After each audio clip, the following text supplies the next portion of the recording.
Welcome to Burlap Teachers. Enjoy the video. In this video, I will explain how to reset the Tpms on your Subaru Crosstrek.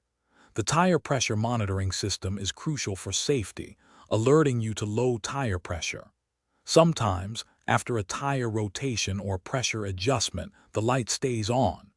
Don't worry, it's often an easy fix you can do yourself. We'll walk through the process step by step, ensuring your system is working correctly.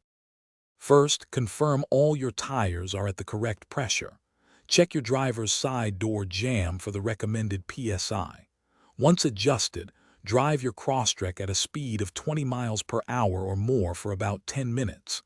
This allows the system to relearn the tire pressures.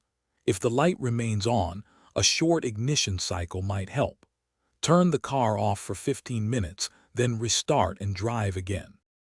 Hey everyone, if you're finding this video helpful, please take a moment to subscribe and give it a like.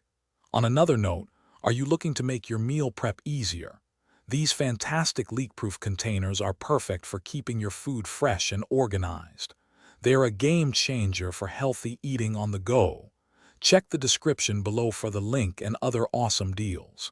Now, let's get back to the video. If your Tpms light is flashing, this signals a system malfunction, not just low pressure. This could mean a faulty sensor or a more complex issue.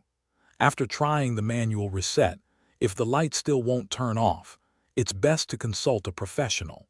A Subaru dealership or a certified mechanic can perform a diagnostic scan to pinpoint the exact problem and replace any defective sensors.